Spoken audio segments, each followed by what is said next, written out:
Hello students, accountancy subject जो है उसका आगे का टॉपिक है आज। ये यूं कहूं कि पहले चैप्टर का लास्ट टॉपिक है। पहले चैप्टर में लास्ट कॉन्सेप्ट है बंद हुए साझेदारी खातों में समायोजन। होता क्या है कि कई बार हमने खाते बना लिए, हमने P&L एप्रोप्रिएशन अकाउंट बना लिया, फिर कैपिटल अकाउंट्स बना लिए, बैलेंस शीट बना ली, सब कुछ कर लिया हमने। उसके बाद में हमें कई बार मालूम चलता है कि ऐसे कुछ काम और करने थे जो हमने नहीं किए, जो हम करने से भूल गए या फिर हमने गलत एंट्री कर दी थी। ठीक है, अब अकाउंटिंग में क्या होता है, आप काटापीटी नहीं कर सकते, आप ऐसा नहीं कर सकते आपकी कॉपी में तो आपने कुछ गलत कर दिया तो उसको काट के दोबारा से कर लेते हो। खातों में ऐसा नहीं कर सकते हम, अकाउंटिंग में ऐसा नहीं कर सकते। कारण इसका ये है क्योंकि इससे खातों की बाद में विश्वसनीयता खराब हो जाती है, खत्म हो जाती है। तो अगर ऐसी सिचुएशन आती है कि आपने सारे अकाउंट्स तैयार कर लिए हैं या यूं कहूं कि खाते बंद कर दिए, उनका बैलेंस आपने निकाल लिया है, उसके बाद में कुछ मदें आपके सामने आए जो आपको करनी थी, जो आपने नहीं की, तो ऐसी स्थिति में हम क्या प्रावधान करेंगे वो इस टॉपिक में पढ़ेंगे। समझ गई? जैसे कि इंटरेस्ट ऑन कैपिटल देना था लेकिन हमने P&L एप्रोप्रिएशन अकाउंट में नहीं दिया। अब जाहिर सी बात है देना था तो वो तो देना तो पड़ेगा, ऐसा नहीं है कि नहीं अकाउंटिंग नहीं की तो बस वो अब देना ही नहीं है ना, गलत बात। देनी पड़ेगी और देने के लिए हम देंगे, जितना है उतना निकाल के उतना ही देंगे, लेकिन अब उस P&L एप्रोप्रिएशन अकाउंट से नहीं दे पाएंगे हम, क्योंकि उसका अकाउंट हम क्लोज कर चुके हैं और उसमें अब काटापीटी हम लोग नहीं कर सकते। तो ऐसी स्थिति अगर आ जाती है कि खाते बंद करने के बाद कुछ मदें, कोई मद विशेष या कोई टॉपिक रह जाए, कोई बात रह जाए देने से, तो ऐसी स्थिति में क्या करेंगे वो इस टॉपिक में हम पढ़ेंगे। देखो, ये समायोजन करने की दो मेथड है, आपकी बुक के अकॉर्डिंग दो मेथड आपको दे रखी है। एक तो है एकल प्रविष्टि द्वारा समायोजन,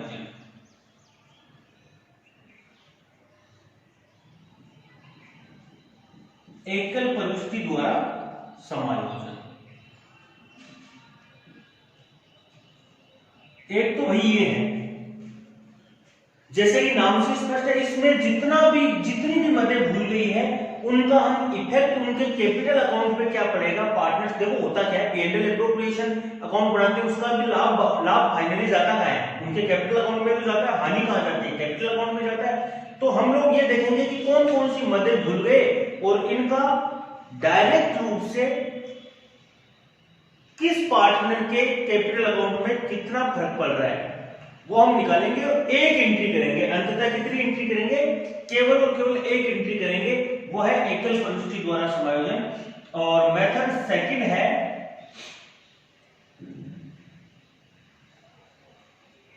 लाभ हानि समायोजन खाता बनाकर, लाभ हानि समायोजन खाता बनाकर। बिल्कुल इजी है, लाभ हानि समायोजन खाता बनाकर बिल्कुल इजी टॉपिक है ये। और ये है एकल प्रविष्टि द्वारा समायोजन। ये थोड़ा सा अपने को अच्छे से सीखना पड़ेगा। बाकी दो ही मेथड है, इन दो मेथड के द्वारा हम कर सकते हैं। एग्जाम में साफ साफ नाम दिया होगा, नाम नहीं दिया है तो आप अपनी इच्छा से कर सकते हो, लेकिन जनरली नाम दिया होता है कि इस मेथड से आप करें। हम दोनों मेथड को बारी बारी से आज के कॉन्सेप्ट में हम पढ़ते हैं, हम दोनों मेथड को पढ़ लेते हैं, करते कैसे हैं, और उसके बाद में इन पे बेस्ड क्वेश्चन हम कल करेंगे। तो पहले हम मेथड पढ़े।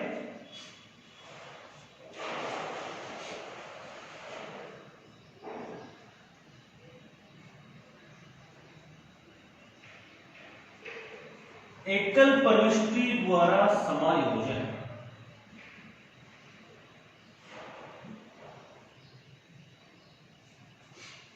देखो इस मेथड में क्या, अच्छी मेथड है, जनरली यही पूछता है। इस मेथड में क्या होता है, सबसे पहले हम एक एनालिसिस टेबल बनाते हैं। सर्वप्रथम स्टेप फर्स्ट का है इसके,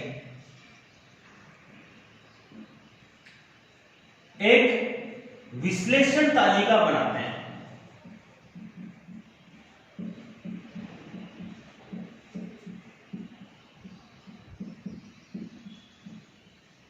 विश्लेषण तालिका जो होती है वो इसलिए बनाते हैं कि जैसे मैंने कहा ना कि इसमें प्रविष्टि केवल क्या होगी, एक ही होगी। प्रविष्टि केवल और केवल कितनी होगी, एक होगी। तो विश्लेषण तालिका जितने भी मदे हैं उन मदों से पार्टनर्स के जो कैपिटल अकाउंट है उन पे सीधा क्या प्रभाव पड़ रहा है वो ज्ञात करने के लिए विश्लेषण तालिका बनाते हैं। देखो विश्लेषण तालिका बनाएंगे कैसे। विश्लेषण तालिका में क्या होता है, एक कॉलम तो होता है पर्टिकुलर का,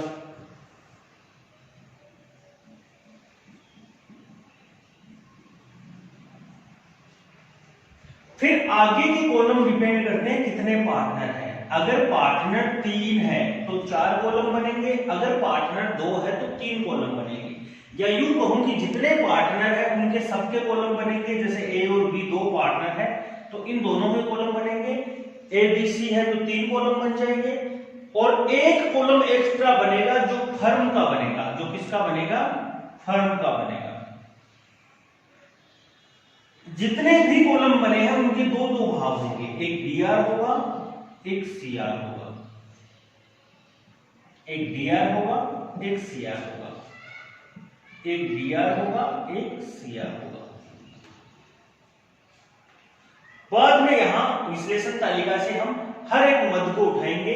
देखो मद को उठाने के लिए आप एक छोटी सी बात मैं लिखूं, कहां लिखूं आपको ध्यान में रहे, इधर लिख देता हूं, इधर लिख देता हूं।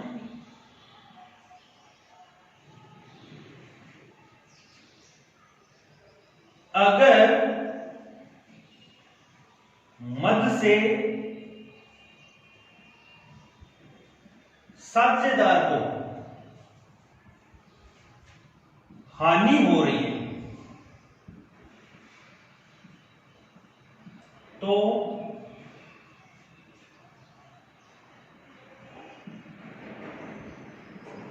साझेदार के कॉलम में डीआर तथा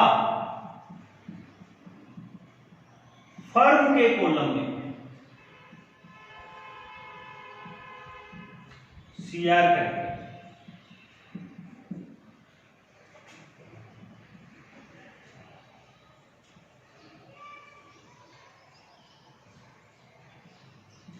इसके विपरीत स्थिति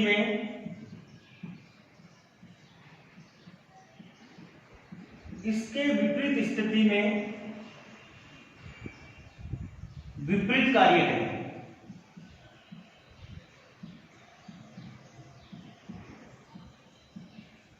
देखो जाहिर सी बात है, ये जो बात मैंने लिखी है वो आपको इस एनालिसिस टेबल में हर मद का काम करते हुए लिखना पड़ेगा, देखना पड़ेगा। और ये जो मैंने बात लिखी है वो लॉजिकल बात लिखी है। हमें क्या करना है, कोई भी मद है उस मद का ये देखना है कि साझेदार को लाभ हो रही है या हानि हो रही है।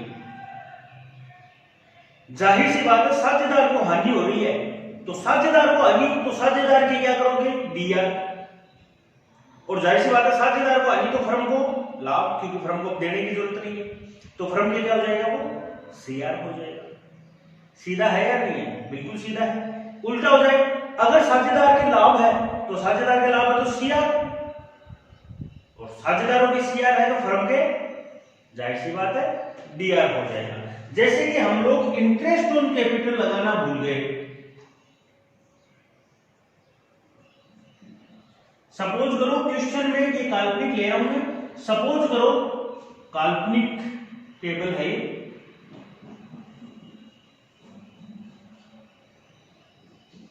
सपोज करो इंटरेस्ट ऑन कैपिटल लगाना था 10%, वो हमने नहीं लगाया, ठीक है। और इनकी पूंजी जितनी भी थी, इसकी 50,000 थी, इसकी 30,000 थी, दोनों की 50-50 ले लेते हैं, कैलकुलेशन इजी हो जाएगा। या फिर इसकी 30 ले लो, इसकी 20 ले लो, जैसे भी है। आप तो ये देखो कि इंटरेस्ट ऑन कैपिटल से साझेदारों को क्या होगा, पूंजी पर ब्याज। बताओ साझेदार पूंजी पर ब्याज लेते हैं या देते हैं, भाई पूंजी साझेदार लगाते हैं तो पूंजी पर ब्याज साझेदार लेते हैं, तो पूंजी पर ब्याज से साझेदारों को क्या होता है, लाभ होता है नहीं होता? साझेदारों को देखें आप, साझेदारों को क्या होता है, लाभ होता है। और साझेदारों को लाभ होता है तो इसका मतलब इसे क्या करेंगे, साझेदारों के सीआर करेंगे। तो सपोज करो इसका 30,000 था तो इसका तो 3,000 रुपए सीआर हो गया, इसका 2,000। करना क्या है, अगर साझेदारों के सीआर हुआ है तो सब मिला के टोटल कितना हो गया, 5। फर्म के क्या हो गया, डीआर। कुल मिला के ये हुआ है कि साझेदारों ने को मिला के 5,000 का लाभ, तो फर्म को 5,000 की हानि हो गई।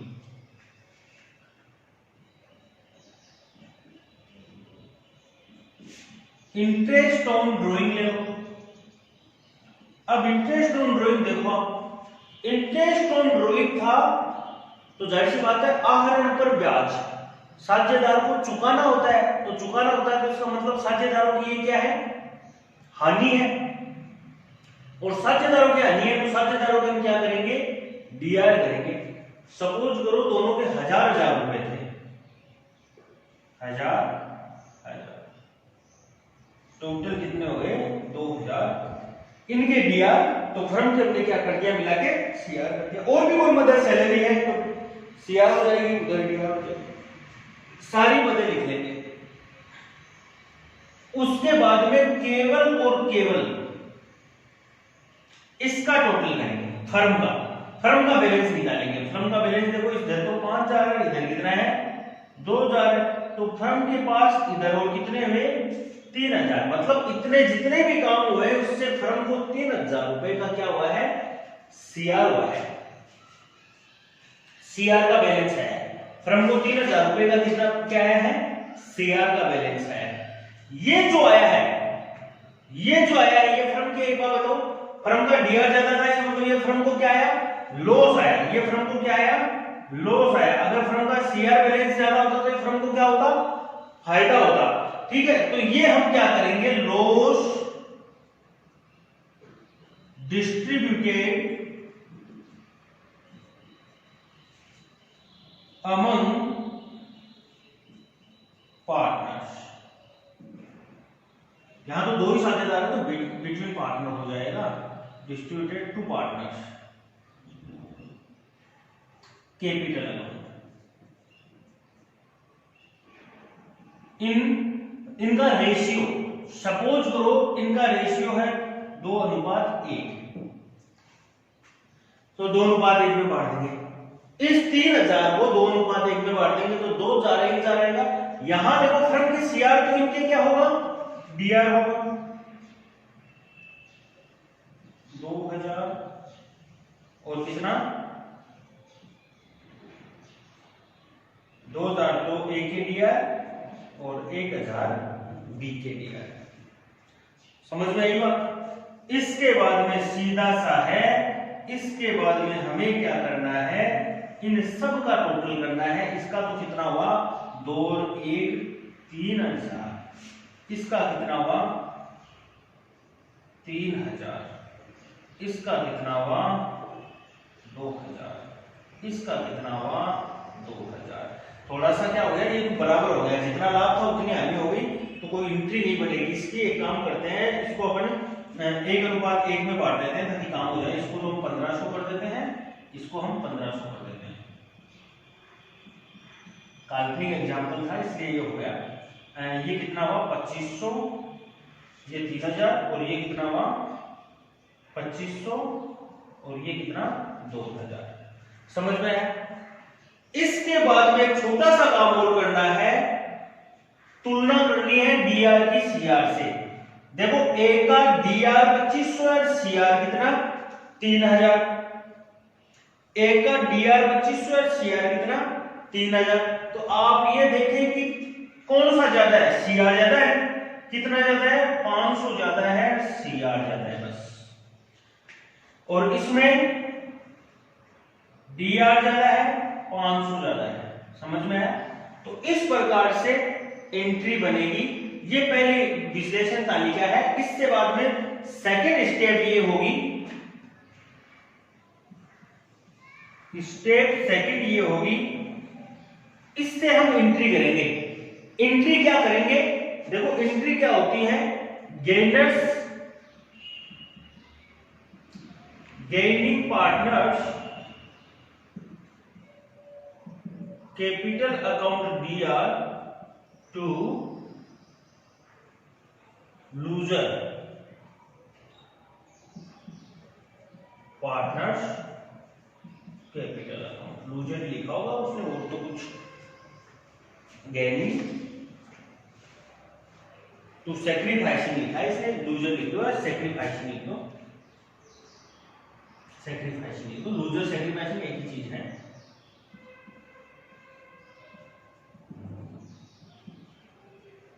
सैक्रिफाइस होता है त्याग करना, ठीक है। इसकी नरेशन क्या हो जाएगी, बीइंग एडजस्टमेंट एंट्री, ये एडजस्टमेंट एंट्री है,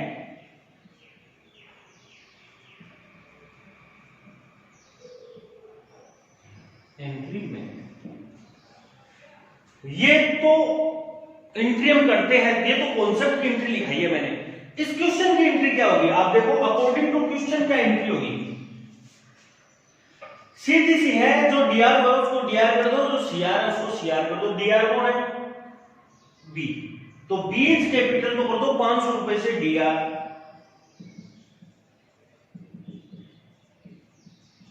बीज कैपिटल अकाउंट डीआर कितना 500, टू ए क्या है, देखो सीआर है, टू एज कैपिटल अकाउंट, बोलो ये एंट्री होगी, कोई दिक्कत। जो काल्पनिक एग्जाम्पल हमने लिया था वो हमने देखा, तो कुल मिला के एकल प्रविष्टि द्वारा जो समायोजन है वो अच्छी मेथड है, और देखो ज्यादा कोई टफ मेथड नहीं है। हमें इस मेथड में सबसे पहले विश्लेषण तालिका बनाना है, जो विश्लेषण तालिका हमें वास्तविक रूप से ये बताएगी कि कौन से साझेदार के डीआर में फर्क पड़ रहा है, कौन से साझेदार के सीआर में फर्क पड़ रहा है। विश्लेषण तालिका ऐसी बनेगी कि पर्टिकुलर होगा एक कॉलम, आगे के कॉलम जितने साझेदार हैं उनके, और एक कॉलम हो जाएगा किसका, फर्म का, सबके दो दो भाग डीआर और सीआर। उसके बाद में हर एक मद देखेंगे, अगर मद देखेंगे, मद का प्रभाव ढूंढेंगे पार्टनर पे, पार्टनर को अगर लाभ है तो पार्टनर के सीआर, पार्टनर को अगर हानि है तो पार्टनर के डीआर, और जाहिर सी बात है पार्टनर के डीआर तो फर्म के सीआर, और पार्टनर के सीआर तो फर्म के डीआर, ये हम करेंगे। तो ये सब किया, और जितनी भी मदें हमने लिख दी, तो उसके बाद में पहला काम हम करेंगे फर्म का टोटल करेंगे और फर्म का बैलेंस निकालेंगे। अगर फर्म के सीआर है तो इसका मतलब लॉस है, क्योंकि वो पार्टनर्स के क्या है, लॉस है, और फर्म का डीआर है तो वो पार्टनर्स के क्या है, प्रॉफिट है। जितना भी लॉस या प्रॉफिट आया उसको हम बांट देंगे उनके पी&एल रेशियो में। लॉस डिस्ट्रीब्यूटेड, अगर सीआर होता तो डीआर होता तो मैं क्या लिखता, profit distributed to partners in their capital, in their P and L ratio, और पी&एल रेशियो में यहां सीआर है तो इसको उनके पी&एल रेशियो में बांटेंगे, यहां सीआर है तो लिखेंगे कहां, डीआर में, लिख दिया। उसके बाद में सबका हमने टोटल किया, डीआर सीआर, फिर डीआर सीआर की तुलना की, जो पक्ष ज्यादा है उसकी साइड लिख दिया। ये डीआर 2500 था, सीआर 3000 था, तो 500 सीआर ज्यादा है, मैंने 500 सीआर लिखा। डीआर 2500 सीआर 2000, तो 500 डीआर ज्यादा है, मैंने डीआर लिखा। यहां जो चीज आई है वो एंट्री हो जाएगी, यहां जो डीआर में है वो डीआर की एंट्री हो जाएगी, जो सीआर में वो सीआर की हो जाएगी। डीआर है बी, तो B is capital account, DR to A's capital account. ध्यान रखें ये जो एंट्री है वो ऑटोमेटिक बैलेंस हो जाएगा। आपको एंट्री में ये तो होता है कि डीआर और सीआर का टोटल, डीआर और सीआर बराबर आना चाहिए, देखो ऑटोमेटिक बराबर आया है इस क्वेश्चन में। ऐसे ही जब आप करोगे तब भी ऑटोमेटिक बराबर आएगा। ये था एकल परिस्थिति द्वारा समायोजन, समझ में आया, अच्छा था। इसके आगे सेकंड मेथड हम करते हैं, उतारे आप इसको, हेडिंग लिखे, एनालिसिस टेबल बनाए आप, ये जो बात लिखी है मैंने वो भी आप नोट में लिखें। स्टेप सेकंड में ये फॉर्मूला लिखें, कई ये फॉर्मूला सॉरी ये एंट्री लिखें आप। कई बार क्या होता है एग्जाम में सीधा एक नंबर का क्वेश्चन पूछ लेता है कि एकल परिस्थिति द्वारा हम क्या एंट्री करते हैं। जब एकल परिस्थिति द्वारा हम समायोजन कर रहे हैं तो एंट्री क्या करते हैं, तो सीधा सा, इसका कोई बड़ा लंबी चौड़ी कहानी नहीं है, सीधा सा है। जो प्राप्त करेगा उसको डीआर करो, जो देगा उसको सीआर करो। तो gaining partners capital account to sacrificing partners capital. अगर क्वेश्चन में पद्धति को कौन सी रख रहा है, स्थिर रख रहा है, अगर क्वेश्चन में वो पद्धति कौन सी रख रहा है, स्थिर रख रहा है, तो बताओ कैपिटल की जगह क्या आ जाएगा, करंट आ जाएगा, बाकी क्वेश्चन पे कोई फर्क नहीं पड़ेगा। ठीक है, हाँ जी। इसकी सेकंड मेथड हम करेंगे। अब सेकंड मेथड तो बिल्कुल इजी है, कोई दिक्कत ही नहीं है सेकंड मेथड में। ओह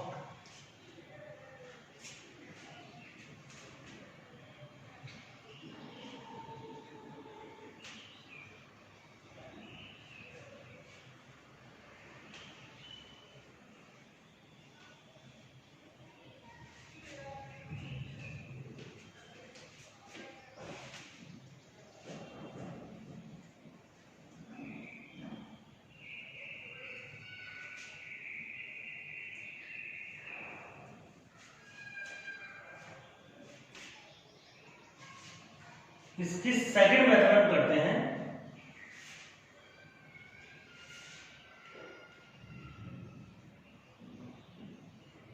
मेथड सेकंड करते हैं, लाभ हानि समायोजन खाता बनाकर P and L adjustment account बनाकर।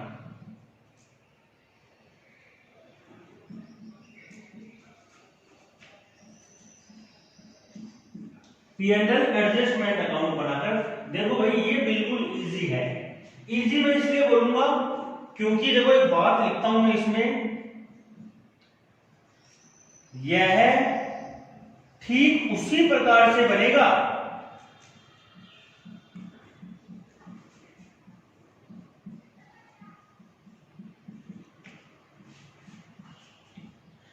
जिस प्रकार से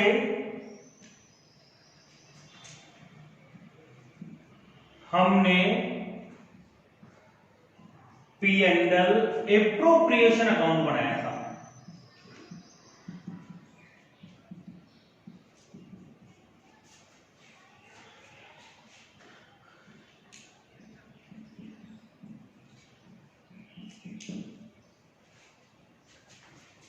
फर्क केवल इतना रहेगा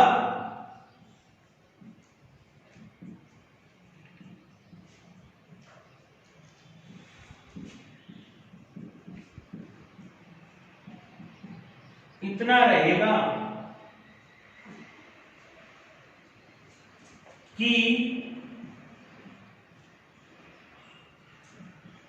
इस खाते में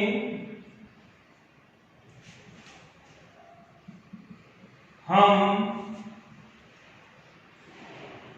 मद का नाम न लिखते हुए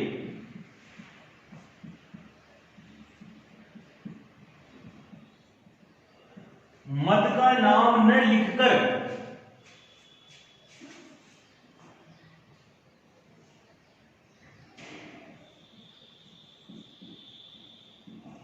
पार्टनर्स कैपिटल अकाउंट या फिर करंट अकाउंट का नाम लिखेंगे।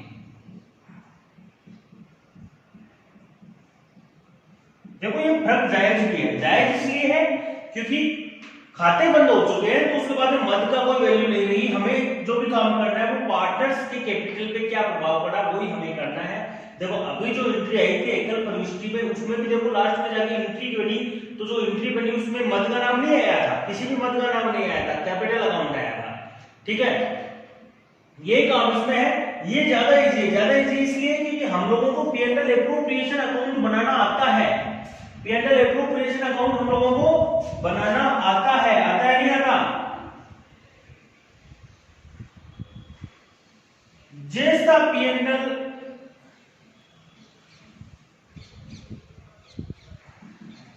एंड एल एप्रोप्रिएशन अकाउंट बनता है वैसे P and L adjustment account बन जाएगा। बस भैया मेरे फर्क ये रहेगा, उसमें मद का नाम लिखते थे, उसमें हम लिखते थे इंटरेस्ट ऑन कैपिटल, किस साइड, इस साइड। इस बार इसमें हम लिखेंगे टू पार्टनर्स कैपिटल अकाउंट और राशि यहाँ लिखेंगे। समझ में आया नहीं आया? बस इतना सा काम है। ये दो बातें आपको ध्यान रखनी है कि हमें क्या करना है, P and L appropriation account इसमें बढ़ाना और कुछ नहीं करना। हमें इसमें कौन सा अकाउंट बढ़ाना है, पी P&L एप्रोप्रिएशन अकाउंट भी बनाना है, बस एप्रोप्रिएशन की जगह क्या हो जाएगा, एडजस्टमेंट, और मध्य नाम की जगह क्या हो जाएगा, कैपिटल या फिर करंट अकाउंट आ जाएगा। बस इतना सा काम था। तो इस प्रकार से दोनों मेथड मैंने आपको बताई है। इसका क्वेश्चन की हम प्रैक्टिस करेंगे कल। एक क्वेश्चन लेंगे, एक एग्जांपल दे रखा है, उसको दोनों मेथड से उसने पूछा, हम दोनों मेथड से करके दिखा देंगे, आपको हो जाएगा काम। समझ रहे हो नहीं समझ रहे हो? ठीक है, आप इसको अच्छे से प्रैक्टिस करें, अच्छे मेथड